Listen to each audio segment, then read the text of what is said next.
కాబట్టి ఇక వచ్చే రోజులన్నీ కూడా డేంజర్ రోజులు. ఏం రోజులు? ప్రమాదకరమైన దినాలు. తల్లి జాడ పిల్లకు లేక,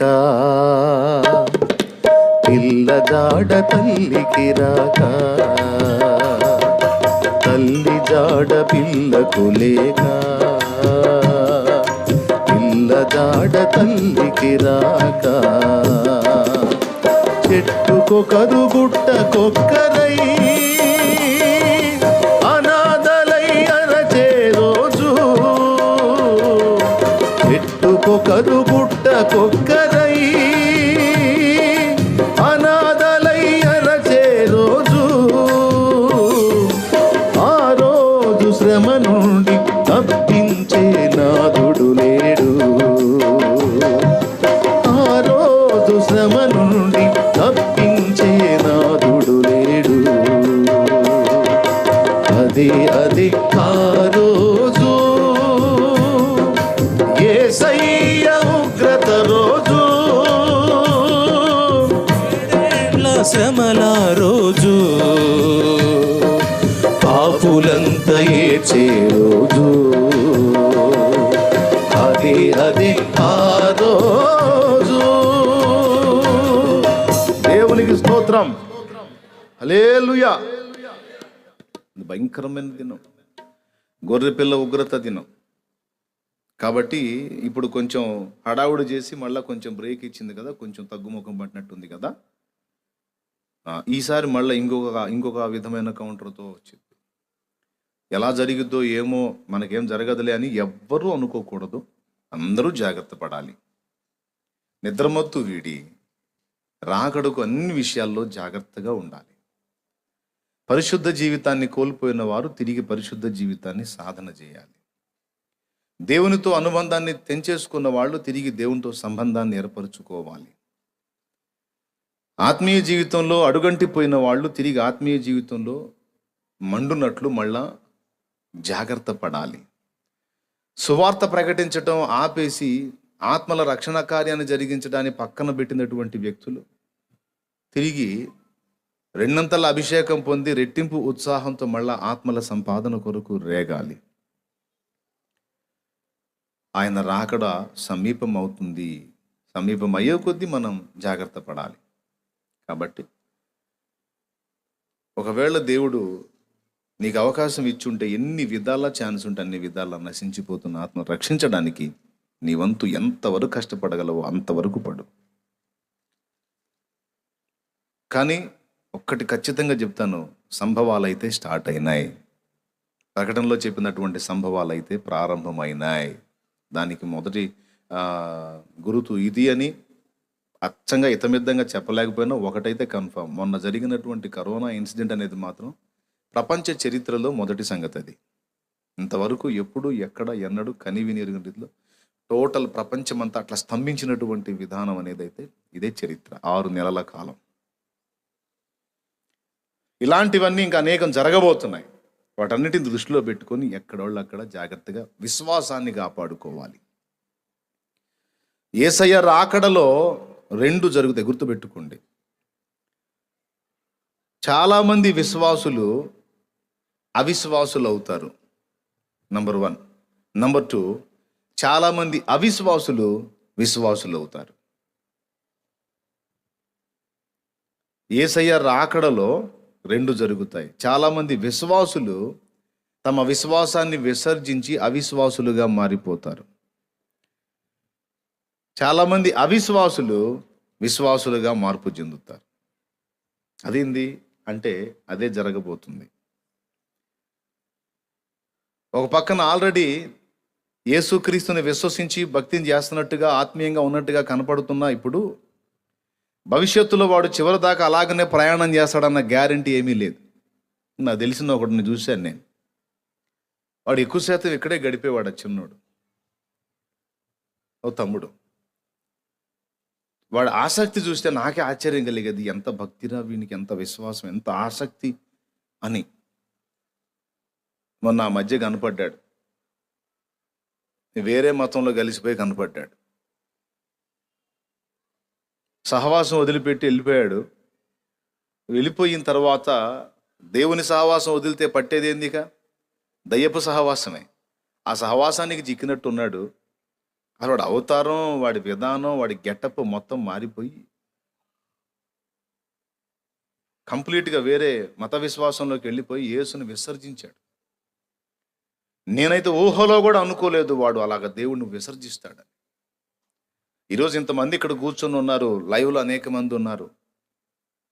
ఎదురయ్యేటువంటి పరీక్షలకు కావచ్చు, పరిశోధనలకు కావచ్చు, లేకపోతే అంత్య దినంలో ఎదురు కాబోతున్నటువంటి పరీక్ష కావచ్చు, ఎంతమంది విశ్వాసాన్ని నిలుపుకుంటారో, ఎంతమంది విశ్వాసం పోగొట్టుకుంటారో తేలిద్ది.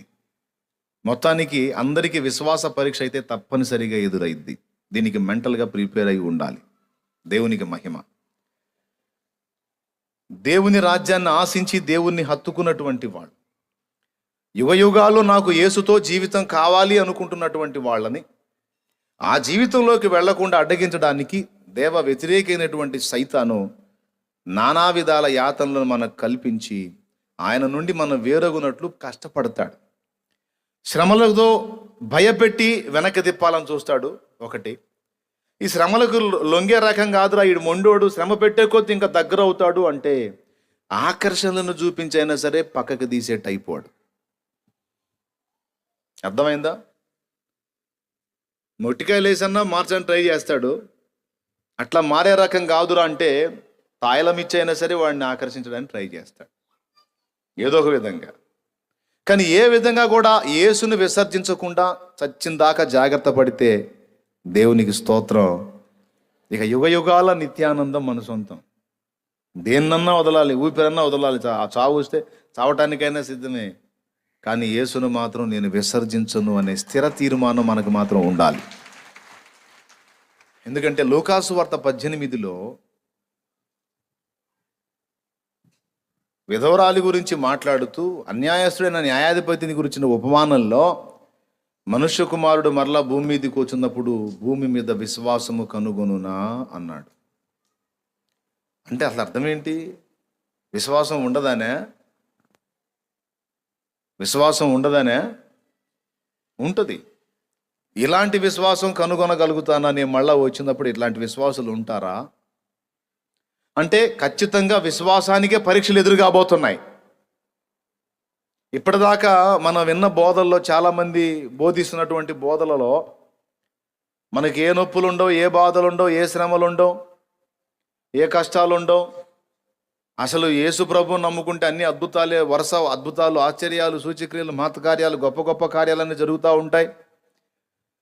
నీకెందుకు? నువ్వు యేసు ప్రభువుని నమ్ముకో, నీ పరిస్థితి మారిపోయింది, స్టార్ మారిపోయింది, నువ్వు అట్లయిపోతావు, ఇట్లయిపోతావు, నువ్వు అసలు ఏదో అయిపోతావు అని అలాంటి బోధలన్నీ విని కొంతమంది విశ్వాసులు అయ్యారు.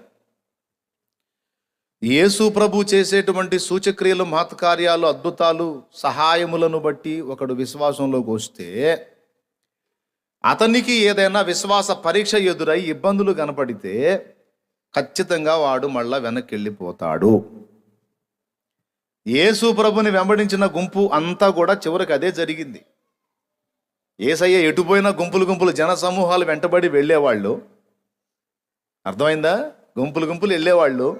చివరాఖరికి ఎంతమంది మిగిలారయ్యా అంటే ఆయన దగ్గర 12 మంది మిగిలారు. ఆ 12 ఒకడు ఆయన అప్పచెప్పాడు, 11 మంది మిగిలారు. ప్రైజ్ ది లార్డ్, హల్లెలూయా. గెత్సెమనే తోటలో యేసు ప్రభుతో ఎంతమంది ఉన్నారు? 70 మంది ఉన్నారా? 500 మంది ఉన్నారా? 5000 మంది ఉన్నారా? 11 మంది. ఆ 11 మందిలో కొంతమంది ఒక దగ్గర ఉన్నారు.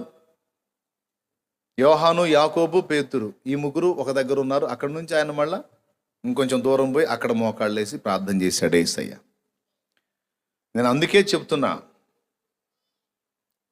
ఆయన ఇచ్చేటువంటి తాయిలం కోసం, ఆయన చేసే అద్భుతం కోసం, సూచక్రియ కోసం, మహత్కార్యం కోసం యేసు ప్రభు దగ్గరకు వస్తే ఈ కార్యం నాకు చేస్తాడు అన్న ఆలోచనతో అదే ఆధారం చేసుకొని వచ్చినటువంటి వ్యక్తులు అది జరగని పక్షంలో విశ్వాసాన్ని వదిలేసే అవకాశం ఉంటుంది. అలాగా వచ్చినటువంటి సమూహం ఎన్ని లక్షల మంది వచ్చినా అదంతా వేస్ట్ సరికే. Praise the lord. ఒకవేళ యేసయ్య దగ్గరకు వచ్చిన వాళ్ళు సమస్యలతో, ఇబ్బందులతో, బాధలతో అవన్నీ ఆయన తీసేస్తాడని వచ్చినా, ఆయన దగ్గరకు వచ్చినప్పుడు ఆయన వాక్యం విని, ఆయన వ్యక్తిత్వ సౌందర్యాన్ని తెలుసుకొని, అద్భుతం జరిగినా జరగకపోయినా నాకు యేసు చాలు అని హత్తుకుంటే వాడు నిలబడతాడు. కొంతమంది వస్తారు, కేవలం అద్భుతం జరిగిందా లేదా అని ఒక్కటే తీసుకుంటారు, కానీ యేసయ్య మాటని వాళ్ళు లక్ష్య పెట్టరు. యేసయ్య గురించి చెప్పబడుతున్న మాటలు లక్ష్య పెట్టరు. అవన్నీ నాకు అనవసరం సార్, ఆయన ఎంత గొప్పడైనా కావచ్చు, అది కాదు, నాకు పని జరిగిందా లేదా సార్. నేను అనుకున్న చేయమను, ఆయన కూడా ఏదైనా కావాలంటే నేను ఏర్పాటు చేస్తా, పైసలు కావాలంటే ఇస్తా, ఏదన్నా కావాలంటే చేస్తా. ఇదంతా మొక్కుబడి బేసిక్ అనమాట. అయితే అటు లేకపోతే ఇంకొక ఇల్లు అన్నట్టు. ఇలాంటి వాళ్ళు ఎక్కువ మంది ఉన్నారు. ఈ ఎక్కువ మంది అంతా కూడా రేపు అంత్య అబద్ధ క్రీస్తు వచ్చినప్పుడు, వినండి, అంత్య అబద్ధ క్రీస్తు వచ్చినప్పుడు వాడు శ్రమలు పెడుతూ, ఇబ్బందుల పాలు చేస్తూ, యేసు ప్రభుని దేవుడు అని అంగీకరించినా, ప్రార్థనలు చేసినా వాడికి ఫుడ్ లేదురా బాయ్, నేను చెప్పిన ముద్ర వేయించుకుంటేనే కొనటానికి కానీ అమ్మటానికి కానీ లావాదేవీలు జరుపుకోవటానికి అవకాశం ఉంటుంది. నేను చెప్పిన ముద్ర వేయించుకొని వాడికి అమ్ముటకు కానీ కొనుటకు కానీ అవకాశం లేకుండా చట్టం చేస్తున్నానని రేపు రాబోతున్న వాడు ఖచ్చితంగా ఆ చట్టం చేయబోతున్నాడు. ఇప్పుడే మీరు గమనించినట్టయితే సూచనలు అని చెప్పాను కదా, ఇప్పుడే మీకు దాదాపు కొంత సూచన. ఒకప్పుడు అందరి చేతుల్లో డబ్బులు రన్ అయ్యాయి, ఇప్పుడు ఫోన్పే, గూగుల్ పే. చేతికి కరెన్సీతో పని లేకుండా మార్కెట్లో వస్తువు కొంటే అక్కడ ఫోన్పే ఉందా? ఉంది సార్. ఈ ఫోన్ నుండి ఆ ఫోన్కి, ఈ అకౌంట్ నుండి ఆ అకౌంట్కి మనీ. అవునా? మీకు అందరికి తెలిసిన విషయమే. అయితే భవిష్యత్తులో ఇంకా పూర్తిగా అమల్లోకి వస్తుంది అది. ఇక కరెన్సీయే ఉండదు. గవర్నమెంటే అలాంటి చట్టం చేయబోతుంది. అన్ని గవర్నమెంట్స్ అలాగా లైన్లోకి వస్తాయి. ఎందుకంటే బ్లాక్ మనీని దెబ్బతీయాలంటే ఇదే మార్గం. అందరి అకౌంట్లు గవర్నమెంట్ పరిధిలోకి వెళ్ళినట్లు, ఎవరి సొమ్ము అయినా సరే బ్యాంకులో ఉంటేనే సొమ్ము, బయట కరెన్సీ రూపంలో ఉంటే అది చెల్లుబాటు కాదు. నంబర్ 1 వాడు చేయబోతున్నటువంటి పని ఏంటంటే, మొట్టమొదటిది, ఇప్పుడు ఆల్రెడీ ఇది మన వాళ్ళందరూ రెడీ చేసి పెడతారు, అన్ని దేశాల నాయకులు రెడీ చేసి ఫైనల్లో వాడికి ఇస్తారనమాట పగ్గాలు. అది బైబిల్ చెప్తుంది. ప్రకటన మరియు దానియేలు అంతా వానికి పగ్గాలు ఇస్తారన్నమాట. అయితే ఇప్పుడు రెడీ స్టార్ట్ అవుతుంది. ఇప్పుడు రెడీ, అప్పటి వాడి పగ్గాలు ఇవ్వటానికి ఇప్పుడు వర్క్ స్టార్ట్ అయింది. ఎంతమంది చేతుల్లో అచ్చంగా డబ్బే తిరుగుతుంది గమనించండి మీరు. ఫోన్పే ద్వారా అవటలేదా? గూగుల్ పే ద్వారా అవటలేదా? పైసలు అయ్యి వర్క్ చేస్తే నీ అకౌంట్లోకి వాడు మనీ వేస్తున్నాడు. నువ్వు ఏదైనా వస్తువు తీసుకుంటే నీ అకౌంట్ నుంచి అవతల వాని అకౌంట్కి ట్రాన్స్ఫర్ చేస్తున్నావు. అవునా?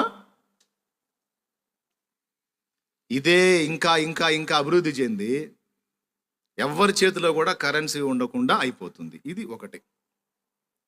ఇప్పుడు అందరి అకౌంట్స్ ఎక్కడ ఉంటాయి? గవర్నమెంట్ దృష్టిలో ఉంటాయా? గవర్నమెంట్ దృష్టికి పోకుండా అకౌంట్ దాచిపెట్టొచ్చా? కుదిరిద్దా? రైట్. కాబట్టి ఇప్పుడు కరెన్సీ రూపంలో ఉంటే కొంత సొమ్మును దాచిపెట్టుకొని అనధికారికంగా వాడటానికి అవకాశాలు ఉన్నాయి. కరెన్సీని రద్దు చేశాడు అనుకో, ఖతం అయిపోతుంది వ్యవహారం. ఒకటి. ఒకవేళ కరెన్సీ రద్దు చేస్తే వెండి బంగారుల రూపంలో ఉంచుకోవచ్చుగా, స్థలాలు పొలాలు ఆస్తుల రూపంలో ఉంచుకోవచ్చుగా అని కొంతమంది ఔడియా ప్లే చేసే అవకాశం ఉంది. ఈ ఔడియా కూడా వాడికి తెలుసు, ఎవరికి రాబోతుందని నియంతకు తెలుసు. కాబట్టి వాడే ఔడియా ఎత్తాడు తెలుసా? మనీ ఏమో అకౌంట్ల రూపంలో బ్యాంకులో ఉంటుంది. వెండి బంగారాలు కానీ స్థలములు పొలములు ఏవైనా, ఆఖరికి నీ వస్తువులు, నువ్వు ఇంట్లో ఉండే పాత సామాగ్రి కూడా అమ్మాలన్నా కూడా కొనాలన్నా కూడా 666 ముద్ర పొందాలి. లేకపోతే క్రైస్తవులు బతికేస్తారు. మరి అర్థమైందా? ఇప్పుడు మనీ పరంగా అవకాశం లేకుండా తొక్కి పడతాడు. అప్పుడు ముందుగానే మనీని వస్తు రూపంలో మార్చుకుంటారు. గోల్డ్ గానో పొలాలు గానో స్థలాలు గానో మార్చుకొని కూర్చుంటారు. ఇక రన్నింగ్లోకి వచ్చినప్పుడు ఆ స్థలము, ఆ పొలము, ఆ గోల్డ్ ఏదో ఒకటి అమ్ముతారు, బతికేస్తారు. క్రైస్తవులు వాళ్ళు బతకడానికి లేదు, వాళ్ళకి ఫుడ్ దొరకకూడదు. దొరకకుండా చేయాలి అంటే ఒకటి మనీ రూపంలో, మనీ అంతా కూడా అకౌంట్ల రూపంలో ఉండాలి. రెండవది, వస్తువులు అమ్మటానికి కొనటానికి వీలు లేకుండా ముద్ర అమలు చేయాలి. ముద్ర వేయించుకున్నోడు అమ్ముకోవచ్చు, కొనుక్కోవచ్చు. ముద్ర వేయించుకున్నోడి అకౌంటులో మనీ కూడా రన్నింగ్లో ఉంటుంది. ముద్ర వేయించుకొని వాడి మనీ బ్లాక్ చేయబడిద్ది. ముద్ర వేయించుకొని వాడి డబ్బు, వాడికి 1,00,000 కోట్లు ఉన్నా సరే బ్లాక్ చేయబడిద్ది. దాన్ని వాడు ఖర్చు పెట్టడానికి లేదు అవకాశం. ఎందుకని లేదండి, నా సొమ్ము అండి, నా కష్టార్జితం అండి, మా తాతలు ఆస్తి అండి, ఎవరిదైనా కానీ ముద్ర వేయించుకుంటావా లేదా? ఇప్పుడు ఎక్కడ దాకా ఎందుకు? ఇప్పుడు పాన్ కార్డు ఖచ్చితంగా లింక్ చేయాలంటున్నారా? ఆధార్ కార్డు తప్పనిసరి అంటున్నారా? ఆధార్ కార్డు లేకపోతే కుదరదు అంటే పొయ్యి ఆ ఎంఆర్ఓ ఆఫీస్లో, మండల ఆఫీస్లో, పంచాయతీ ఆఫీసుల్లో ఎక్కడ కంప్యూటర్ పెట్టి కన్ను పరీక్ష, చేతి పరీక్ష, ఆ పరీక్ష, ఈ పరీక్ష అంటే పోయి అయ్యా కనపడుతుంది అని నానాగసాట్లు పడి కళ్ళు చూపించి, చేతులు చూపించి, వాళ్ళేమో ఇదిలు ఇచ్చి ఇచ్చే ఇక్కడ అదో అదో అయ్యా అయ్యా వెనక ఒక నెడతా ఉంటాడు. తోపులాట, ఎగబడి. మరి గవర్నమెంట్ ఆర్డర్, కంటి పరీక్ష అని, చేతుల ఈ ముద్రల పరీక్ష అని సచ్చినట్టు పోయి చేసుకొని వచ్చారుగా తన్నుకొని. మరి గవర్నమెంట్ రూల్ పాస్ చేసిందంటే ఎంత తోడు కూడా పోయి క్యూలో నిలబడి చేయాల్సిందే. అర్థమైందా? నిద్రపోకండి, మైండ్కి ఎక్కించుకోండి, కొంపలు మునుగుతాయి. లేకపోతే దేవునికి స్తోత్రం చెప్పండి గట్టిగా. ఇప్పుడు చూడండి, ఎటుపక్క మనం అమ్మటానికి లేదు, కొనటానికి లేదు, అకౌంట్లో మనీ ఉన్న వాడుకోవటానికి లేదు. ఇవన్నీ చేయాలంటే నీకు ముద్ర వేయించుకో. అన్న ఊరుకొన ఏడుందన్న అంటావేం? ప్రకటన గ్రంథం తీసుకో. నేను చెప్పింది నిజమో కాదో అక్కడ చూడు. ప్రకటన గ్రంథము అదేదో అధ్యాయం, అదేదో వచనం, 13వ అధ్యాయం.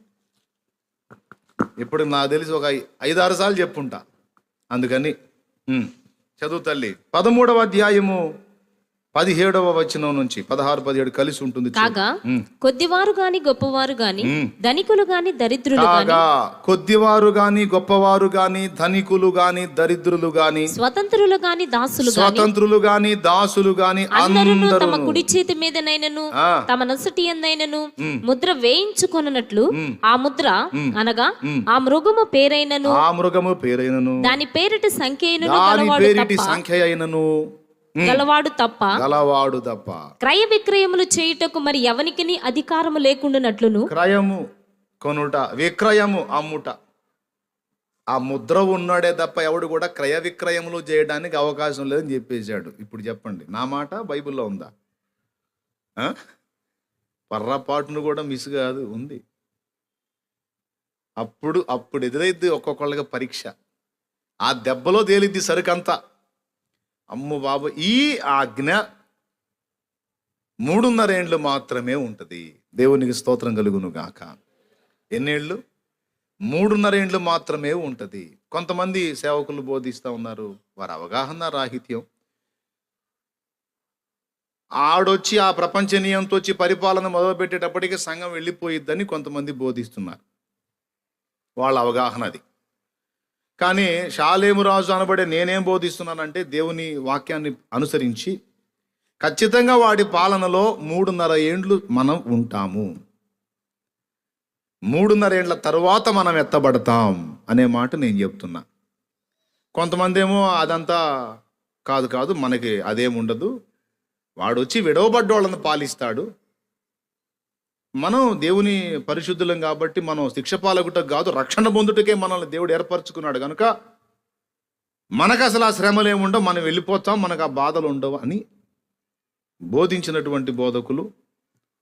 నేను శ్రమల్లో ఉంటాము అంటే వాళ్ళు ఒప్పుకోకపోవచ్చు, దానికి నేనేమి ఫీల్ అయ్యేదేం లేదు.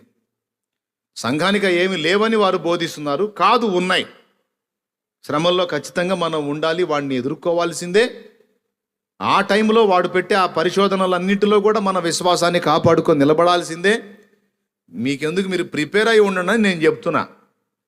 ఏది మంచిదో విఘ్నులైన వాళ్ళు వాళ్ళే ఆలోచించుకుంటారు. మరి బాబు ప్రమాదం ఉంది జాగ్రత్త అని ఒకటి చెప్తున్నాడు, ఏముండదు అదే ఉండదు నువ్వు ప్రశాంతంగా వెళ్ళిపో అని ఒకటి చెప్తున్నాడు. ఇద్దరిలో ఎవరి మాట నేను బలంగా తీసుకుంటే మంచిది అనేది వినేవాడే ఆలోచన చేసుకోవాలి. మేలెంచి కీడెంచడం మంచిదా, కీడెంచి మేలెంచడం మంచిదా? లోకంలో సామెత ప్రకారం చూసుకున్నా కూడా ఎందుకైనా మంచిది ముందు జాగ్రత్త పడితే. కాబట్టి మనకేమో ఉండవు, శ్రమలు ఉండవు, ఇబ్బందులు ఉండవు, అసలు మనకు బాధలే ఉండవు. శ్రమలు స్టార్ట్ అయ్యేటప్పటికే మనం వెళ్ళిపోతామంటే మరి ఇప్పుడు కరోనా వచ్చిందిగా, శ్రమ స్టార్ట్ అయింది ఏకదం 6 నెలలు. దీని తర్వాత మళ్ళీ ఇంకొకటి అట్లా ఎన్నో, మరి వెళ్ళలేదే. కాబట్టి ఖచ్చితంగా మనకు ఉంటాయి, ఎదుర్కోవాలి. విశ్వాస పరీక్షలో పాస్ అయ్యే నిత్య జీవంలో చేరాలి మనం. లేకపోతే కష్టం. వాళ్ళ లైన్లోకి వచ్చి ఇదిగో క్రయ విక్రయములు చేసుకోవడానికి వీలు లేకుండా ముద్ర వేయించుకోమని బలవంతం చేస్తున్నాడు. ఒక్కసారి ఇటు చూడండి, 9వ వచనం చదువు, 14:9. ముద్ర వేయించుకోకపోతేనేమో కూడలేదు. వినండి, ముద్ర వేయించుకోకపోతేనేమో వాడు అన్నం దొరకనివ్వడు, ఎక్కడ నిలవనివ్వడు. మరి ముద్ర వేయించుకుంటే దేవుడు ఏం చేస్తాడో చూడండి. ఎవడైనను చెవిగలవాడైతే వినుగాక. ప్రకటన గ్రంథం 14:9. ఎవడైనను చెరపట్టవలనని ఉన్న ఎడల వాడు చెరలోనికి పోవును, ఎవడైనను ఖడ్గము చేత చంపిన ఎడల వాడు ఖడ్గము చేత చంపబడవలెను. ప్రకటన గ్రంథం 14:9 చదువుతుంది. మరియు వేరొక దూత, అదమ్మా బంగారు తల్లి, చదువమ్మా. మరియు వేరొక దూత అనగా 3వ దూత వీరి వెంబడి వచ్చి గొప్ప స్వరముతో ఇలాగు చెప్పెను, ఆ క్రూర మృగమునకు గాని దాని ప్రతిమకు గాని ఎవడైనా నమస్కారము చేసి తన నొసటి యందేమి చేతి మీదనేమి ఆ ముద్ర వేయించుకొనిన ఎడల ఏమీయు కలపబడకుండా దేవుని ఉగ్రతా పాత్రలో పోయబడిన దేవుని కోపమును మద్యమును వాడు త్రాగును. అబ్బా, ముద్ర వేయించుకుంటేనేమో వాడు శాశ్వతంగా దేవుని ఉగ్రతను అనుభవించాల్సి ఉంటుంది. ముద్ర వేయించుకోపోతేనేమో వీడు ఆహారం పెట్టడు. ఎవరు? అప్పటి ప్రపంచ నియంత, అంత్య అబద్ధ క్రీస్తు. ముద్ర వేయించుకోకపోతే నీకు ఫుడ్ కట్టు, నీ ఏ వ్యాపారాలన్నా చేయి, పైసలు రావు. నీ దగ్గర బంగారం ఉన్న అమ్ముకోవటానికి లేదు, సూపర్ ప్లాట్, ₹1 కోటి ప్లాట్ ఉన్న అమ్ముకోవటానికి లేదు, 100 కోట్ల ప్లాట్ ఉన్న అమ్ముకోవటానికి లేదు, 100 ఎకరాల పొలం ఉన్న అమ్మటానికి లేదు. సార్ నేను నా వస్తువుని సార్ అమ్మాలనుకుంటానంటే ఫస్ట్ ముద్ర బట్టు అంటాడు. ముద్రద్దు వద్దా, అట్టేది పో, కొనుక్కోండి సార్, మంచి స్థలం సార్. నాకెందుకు సార్ ముద్ర వేయించుకోకపోతే? చలామణి కాదండి. దేవునికి స్తోత్రం కలుగును గాక. హల్లెలూయా. ఈ విధంగా అంత బ్రేక్ చేసి ముద్ర వేయించుకోమని బలవంతము చేయుచున్నది అన్నాడు. ఇక్కడ చూడు, 17వ వచనం, 13వ అధ్యాయం 17వ వచనం. మృగము పేరైనను దాని పేరిటి సంఖ్య అయినను గలవాడు తప్ప క్రయ విక్రయములు చేయుటకు మరి ఎవనికి అధికారము లేకుండానట్లు అది వారిని బలవంతము చేయుచున్నది. అది మర్చిపోకూడదు. అంటే కొందరు ఇష్టపడరు, ఇష్టపడకుండా చేసేదాన్నే బలవంతం చేయడం అంటారు. ఎవరు ఇష్టపడరో తెలుసా? క్రైస్తవులు ఇష్టపడరు. ఇక్కడే మనకు విషయం అర్థమైద్ది. వాడు బలవంతం చేసినప్పుడు అక్కడ అర్థం ఏమొస్తుంది మనకి? వాడు బలవంతం చేస్తున్నాడు అంటే ఏమర్థం వస్తుంది? కొంతమంది ఇష్టపడే వాళ్ళు ఉన్నారు, కొంతమంది ఇష్టపడనోళ్ళు ఉంటేనేగా వాడు బలవంతం చేసేది. మరి సంఘం ఎత్తబడిపోయి సంఘం వెళ్ళిపోయి అంత విడవబడ్డోళ్ళే ఉంటే మొత్తం వాడి బ్యాచ్చేనాయా, ఎగబడేసుకుంటారు ముద్ర. ఈ చేతికి కూడా ఏంటి సార్ అని మరి వేయించుకుంటారు. కానీ ముద్ర వేయించుకోమని వాడు బలవంతం చేయాల్సి వచ్చింది అంటే దాన్ని వేయించుకోవడానికి ఇష్టపడని వాళ్ళు చాలామంది భూమి మీద ఉంటారని అర్థం. వాళ్ళు ఉన్నందుకే వాడు ఒత్తిడి చేస్తున్నాడు. వాళ్ళు వెళ్ళిపోతే ఎవరిని ఒత్తిడి చేస్తాడు వాడు? దీన్ని బట్టైనా విఘ్నులు ఆలోచించాలి. అంత్య అబద్ధ క్రీస్తు పాలనలో ఆ ముద్ర అమలయ్యే టైంలో మనం ఖచ్చితంగా ఉండబోతున్నాం. చప్పట్లు కొట్టకండి, ఇది ఆనందం కాదు. కొట్టకండి బాబు, ఇది ఆనందం కాదు, ప్రమాదం. అమ్మ బాబోయ్, ఉండబోతున్నాం కాబట్టి సరే, ఒకవేళ చప్పట్లు మీరు ఆనందం కోసం కొట్టినా చప్పట్లు కొట్టుకొని మరి గుర్తు చేసుకోండి, మనం ఉండబోతున్నాం. అప్పుడు విశ్వాసాన్ని జాగ్రత్తగా కాపాడు. ఇప్పటి నుంచే ఎన్నో పరీక్షలు గుండా వెళ్ళాలి. యేసయ్య రాకడలో 2 జరుగుతాయని చెప్పాను. చాలామంది విశ్వాసులు బలవంతం పెట్టి వాడు ఆ పని చేస్తాడు. దేవుడు ఏమంటున్నాడు ప్రకటనలో? ముద్ర వేయించుకున్నవాడు, ఇక వాడితో అనుబంధం ఏర్పరచుకున్నవాడు, వాడు అతన్నే నమ్మాడు కానీ నన్ను నమ్మలేదు కనుక, నా యందు విశ్వాసం ఉంచలేదు కనుక వాడు విశ్వాసుల జాబితాలకు రాడు, వాడిక గుండానికి, అగ్ని గుండానికి. ఇదేమిటయ్యా, బాగానే ఉంది, అమ్మ పెట్టక అడక్క తిన్నాయే కానీ వాడు తిండి తిప్పలు లేకుండా ముద్ర వేయించుకొని బలవంతం చేస్తే మరి ఈయన ఏం చేయడు, కానీ వాడి ముద్ర వేయించుకుంటే మాత్రం చంపుతానంటాడా? ఏమన్నా మర్యాద అని మీరు అంటారేమో. టెన్షన్ పడకండి, ఆ ఛాన్స్ మీకు ఇవ్వడు దేవుడు. నాకు ఆ ముద్ర వద్దు, వాడిచ్చే డబ్బు వద్దు, వాడితో ఐక్యత వద్దు, వాడితో సంబంధం వద్దు అని నువ్వు ఎప్పుడైతే విసర్జించి అన్నం పెట్టినా పెట్టకపోయినా, నన్ను పోషించినా పోషించకపోయినా నాకు యేసయ్య చాలు అని నువ్వు కానీ ఆ ముద్రను విసర్జిస్తే, యేసయ్య కోసం నువ్వు నిలబడితే, నీకు కాకులను పంపించి ఆహారం పెడతాడు అవసరమైతే. ఏలియాను పోషించినట్టు ఆయనను ప్రేమించి ఆయన చాలు అనుకొని ఆయన కోసం నిలబడ్డావు చూడు, నీ కడుపు దేవుడు తప్పకుండా నింపుతాడు. ఆ అనుభవాలను నేర్చుకోవడానికి సాధనే ఈరోజు మనం ఎదుర్కొంటున్న ఇబ్బందులు.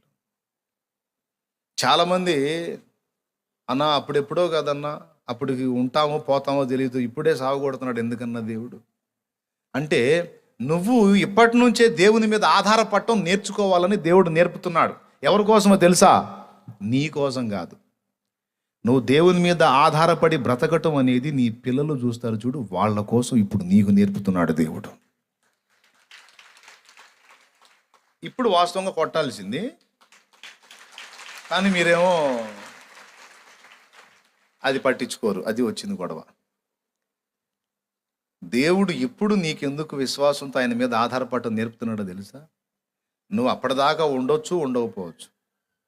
ఇప్పటికే నీకు 50 ఏళ్ళు 60 ఏళ్ళు వచ్చినాయి అనుకో, ఇంకొక 30-40 ఏళ్ల పాటు ఉంటానో తెలియదుగా. అయ్యా నాకెందుకులే, వాడు వచ్చినా నాకేం ఇబ్బంది లేదు, అలా ముద్ర వచ్చినప్పుడు నేను ఉండనుగా అనుకొని ఇప్పుడు ఎలాగలా బతికేద్దాం అనుకుంటావు. కాదు, దేవుడు కావాలనే ఇప్పుడు నీకు కొన్ని అనుభవాలు నేర్పుతున్నాడు. ఎందుకంటే నీ కోసం కాదు, నీ పిల్లల కోసం. Praise the lord. ఇప్పుడు నేను మోకాళ్ళలోని విశ్వాసంతో ప్రార్థన చేసి పొందుకోవటం అనేది నేను నేర్చుకున్నానండి. నేను ఈ ప్రయత్నాలు చేస్తున్నప్పుడు, దేవుని మీద ఆధారపడి అన్ని పొందుకుంటున్నప్పుడు నా పిల్లలు చూస్తారుగా, చూసినప్పుడు వాళ్ళకేం అర్థమైద్ది? ఇంత ప్రయాస, ఇంత పని, ఇంత పరిచర్య, లేకపోతే ఇంత మాకు ఆహారం, ఇన్ని బాధ్యతలు నెరవేర్చడం, ఇదంతా ఎవరికి చేయి చాపకుండా, ఎవరి దయ మీద ఆధారపడకుండా మోకాళ్ళుని ప్రార్థన ద్వారా దేవుణ్ణి సంధించుట ద్వారానే మా నాన్న చేశాడు కదా. మరి ఇన్ని విధాల మా నాన్నని అన్ని రీతుల నడిపించుకుంటూ వచ్చిన ఆ దేవుడు నన్ను మాత్రం ఎందుకు నడిపించడు అని నా బిడ్డ హృదయంలో విశ్వాసం ఏర్పడుతుంది.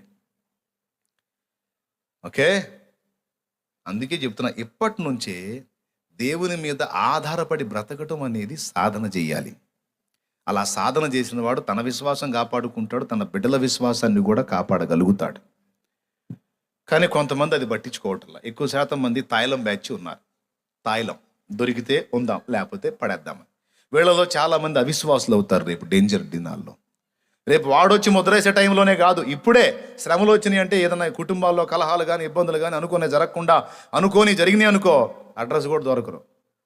ఏం బ్రదరు తెగొచ్చావు చర్చికి, ఏం ఆగిపోయిందంటే ఏం చర్చి, మనకేమంత లైన్గా లేదు. అది యేసుప్రభుని నమ్ముకుంటే కష్టాలు వస్తాయి అని ముందు నుంచి మా వాళ్ళు చెబుతున్నారుగా. నేను వినకుండా వచ్చాను, ఏదో వచ్చినందుకు నాకేందో ఇంకంతా లేదు, మొత్తం పోయింది కానీ అసలు నాకేం పెద్దగా లైన్గా లేదులే, అందుకని నేను రాదలుచుకోలేదు. ఈ రకం పాపతోళ్ళు చాలామంది ఉన్నారు. వీళ్ళందరి రంగు బయటపడిద్ది ఆ రోజు. ఏ రోజు? యేసయ్య రాకడ దినాల్లో. ఆశ్చర్యం చెప్పనా, అప్పటిదాకా నేను యేసుప్రభుని ఒప్పుకోను, యేసుప్రభుని నమ్ముకోను, అసలు సమస్య లేదు, నాకొద్దు అన్నోళ్ళు బైబిల్ గ్రంథంలో చెప్పిన సంభవాలన్నీ వరుసగా జరుగుతూ కనపడుతుంటే, ఈరోజు మా ఏరియాకి వచ్చి సువార్త చెప్పామంటే సాగు కొడతాం అన్నోళ్ళు డబ్బులు ఇచ్చి మరి దండం పెట్టుకొని మరి అయ్యా మా దగ్గరకు వచ్చి చెప్పండి, మాకు బాప్తిజం ఇవ్వండి అని అడిగి మొత్తుకొని పొందబోతున్న వాళ్ళు అనేక మంది ఉన్నారు. జరిగిద్ది. అలా జరిగితేనే ప్రతి జనములో నుండి, ప్రతి జాతి మనుషులలో నుండి, ప్రతి వంశములో నుండి ఎవడో లెక్కింపజాలని ఒక మహా గొప్ప సమూహము తెల్లని వస్త్రములు ధరించి ఖర్జూర మట్టలు చేతబట్టుకుని ఆయన సింహాసనం ఎదుట నిలిచి ఉండేది అన్న వచనం నెరవేరేటప్పుడు. ఎప్పుడు? నేను చెప్పినట్టుగా భవిష్యత్తులో అనేక మంది ఎగబడి మరి పిలిచి సువార్త చెప్పించుకుంటారు, మారిపోబోతున్నారు. ఇప్పుడు ఎవడైతే తిరస్కరించే నీ సువార్త ఇక్కడ చెప్పదా, ఎవడరాను అసలు ఏడు నుంచి వెళ్ళు మాకు చెప్పొద్దు, ఇదంతా మా ఏరియా, ఇక్కడ ఎవడున్నాడు నీకు చెందినాడు, కొడతా మైక్ అని గందరగోళం చేస్తా ఉన్నారు చూడు. అదే సమాజాల్లోంచి పిలిపోస్తుంది. సార్ ప్లీజ్ దయచేసి రండి సార్, రండి సార్, రండి సార్, పరిస్థితులు అస్సలు బాగలేవు సార్, రండి సార్, దయచేసి మాకు చెప్పండి సార్, ప్లీజ్ సార్, రండి సార్ అని మొత్తుకొని అడిగి, బ్రదర్ నాకు కుదరట్లేదు బ్రదర్ అంటే, సార్ మేము ఏర్పాటు చేసుకుంటాం సార్, మీకు సౌండ్ సిస్టమ్ మేము ఏర్పాటు చేస్తాం, మేము ఏర్పాటు చేస్తాం, దయచేసి రండి సార్ అని అడక్కపోతే అప్పుడు అడగండి. ఇక్కడే కాదు, అన్ని దేశాలలో ప్రపంచమంతటా జరగబోతుంది అది. అలా జరిగితేనే ఈ వచనం నెరవేరేది. ప్రకటన 7లో చెప్పబడిన వచనం. ప్రతి జాతిలో నుండి వస్తారంట, ప్రతి వంశంలో నుండి వస్తారంట. ఎక్కడికి? ప్రభువు దగ్గరికి. మీరు వీళ్ళందరూ రావాలంటే ఎప్పుడు జరిగిద్ది అది? ఒక అద్భుతం జరగబోతుంది భవిష్యత్తులో. బైబిల్లో యేసయ్య చెప్పినవన్నీ నెరవేరబోతున్నాయి. అదేందన్నా వాళ్ళ భక్తి వాళ్ళకు ఉందిగా, వాళ్ళని వదిలిపెట్టి యేసు ప్రభు దగ్గరికి ఎందుకు తిరుగుతారంటే, నేను చెప్పాను చూడు ఒకడు రాబోతున్నాడని చెప్పాను చూడు. వాడు లైన్లోకి వచ్చిన తర్వాత వాడు ఏ భక్తి చేయనీయుడు, ఒక మన చర్చియే కాదు అన్నీ మూపిస్తాడు. గుళ్ళు మూపిస్తాడు, మసీదులు మూపిస్తాడు, చర్చిలు మూపిస్తాడు. ఏందిరా అసలు నువ్వు ఏ మతం ఓడివిరా, మమ్మల్ని ఏం చేయనీయకుండా? నువ్వు హిందువా, ముస్లిమా, క్రిస్టియనా, అసలు ఎవర్రా నువ్వు అంటే, నేను అందరికీ మించిన వాడిని, అసలు దేవుణ్ణి నేనే. కాబట్టి అసలు మీ గుళ్ళు, మసీదులు, చర్చిలు, గిర్చిలు మొత్తం బ్యాన్, మూసేసేయాలి. ఎవడు దేనికి మొక్కకూడదు, అందరూ నాకే మొక్కాలి, నా ఫోటోయే పెట్టాలి, నా ముద్రే వేయించుకోవాలి, లేకపోతే వాడు అవుట్. ఇది వాడు జారీ చేయబోతున్నటువంటి రూల్. ఇక అయ్యా నేను భజన చేస్తానయ్యా, గుళ్ళో కూర్చొని భజన చేస్తానంటానికి వాడు ఒప్పుకోడు. నేను మసీదులో కూర్చొని నమాజ్ చేస్తానంటే వాడు ఒప్పుకోడు. నువ్వు ఏం చేయాలన్నా నాకు భజన చేయాలా నాకే చేయి, నా నామంలో చేయి, నాకే చేయి. నువ్వు నమాజ్ చేయాలి నాకే చేయి, ఇంకెవరికి చేయడానికి లేదు. అసలు అట్ట జరిగిద్దిలే అన్న. మరి నువ్వు అనకండే. రాజైన దర్యావేషు కాలంలో, దానియేలు గ్రంథం మీకు తెలుసు కదా, 6-7 అధ్యాయాలు తెలుసా? రాజైన దర్యావేషు కాలంలో ఏం జరిగింది? కొన్ని రోజులు నియమం పెట్టి, అన్ని రోజులు నాకే మొక్కాలి, నాకే ప్రార్థన చేయాలి, ఎవరు ఏ దేవతని ఏ దేవుడిని ఎవరికి కూడా పూజ చేయకూడదు, ఆరాధించకూడదు, ప్రార్థించకూడదు, రూల్ జారీ చేశాడు కదా, చేశాడు లేదా? అప్పుడు మీరి ఆ ఆజ్ఞ మీరి దానియేలు ప్రార్థన చేసినందుకే, ఇశ్రాయేలీల దేవుడైన యెహోవాకు ప్రార్థన చేసినందుకే తీసుకెళ్లి సింహాల గుహలో వేయించాడు. అయితే దేవుడు అద్భుతంగా కాపాడాడు అనుకోండి. అలాంటి ఆజ్ఞ ఆల్రెడీ ఒకసారి వచ్చింది ప్రపంచంలో. ఇదే ఆజ్ఞ భవిష్యత్తులో వాడు తీసుకొస్తాడు.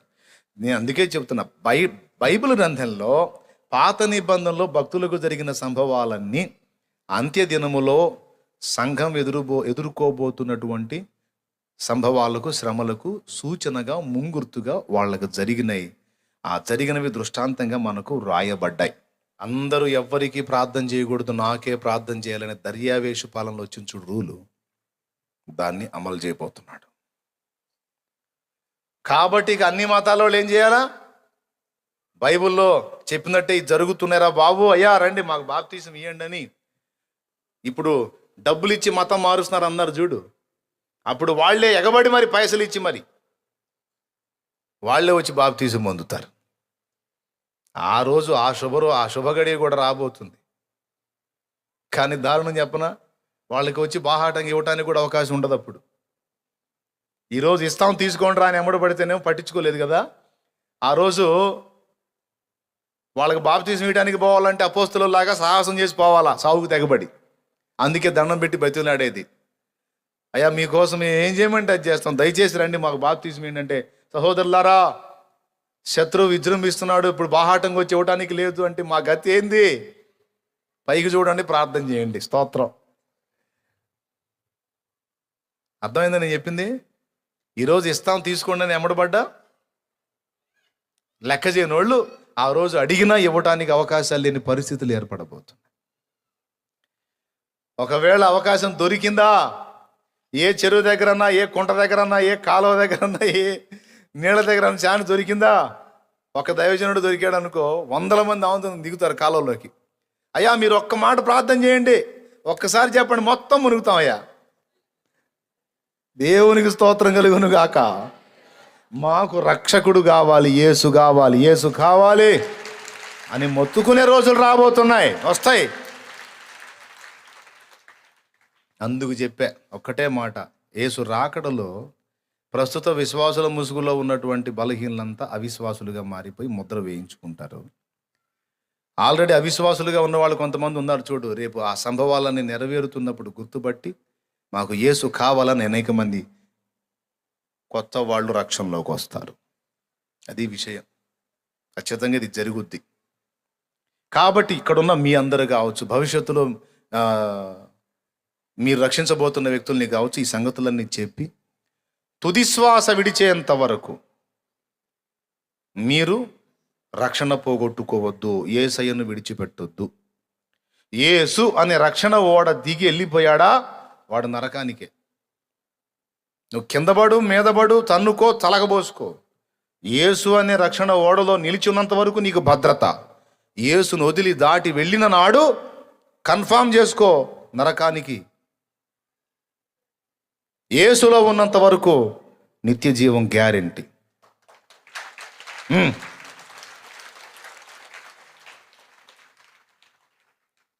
కాబట్టి దేవుడు ఇక ఈ సంభవాలన్నీ మొదలు పెట్టేశాడు. ఈరోజు ఆర్థిక స్థితిగతులు మనం చూస్తే మనీ అంతా కూడా చేతుల్లోంచి చిన్నగా వెళ్ళిపోయి సెల్లుల్లోకి వచ్చేసింది, అకౌంట్ల్లోకి వచ్చేసింది. భవిష్యత్తులో పూర్తిగా కరెన్సీ రహిత పాలన తీసుకొని రావడానికి గవర్నమెంట్ కూడా సన్నాహాలు చేస్తుంది. ఎవరి దగ్గర ఏ డబ్బున్నా అకౌంట్ రూపంలో ఉండటమే. కరెన్సీని కూడా భవిష్యత్తులో రద్దు చేసే అవకాశం కూడా ఇప్పటికే కొన్ని దేశాల్లో అమలైంది, కొన్ని ప్రాంతాల్లో అమలైంది. ఇండియాలో కూడా జరుగుద్ది, అన్ని ప్రదేశాల్లో జరుగుద్ది. నగదు రహిత పాలన అని ఆ మధ్య ఒక 3-4 ఏళ్ల క్రితం హడావిడి జరిగింది, గుర్తుందా? నగదు రహిత పాలన, నగదు రహిత పాలన అంటే ఏంటి తెలుసా? చేతిలో కరెన్సీ లేకుండా మనీని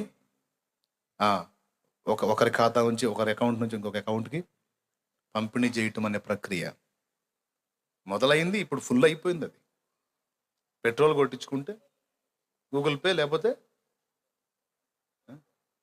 ఫోన్పే.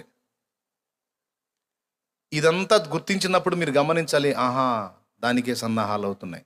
మీరు గమనించండి, ఇంతవరకు ఉన్నాయి అవి, ఇవన్నీ వాడికి రంగం రెడీ చేసి పెడుతున్నాయి. వాక్యంలో అచ్చైనా పొలైనా తప్పిపోదు నాయనా, ఖచ్చితంగా జరిగి తీరిద్ది.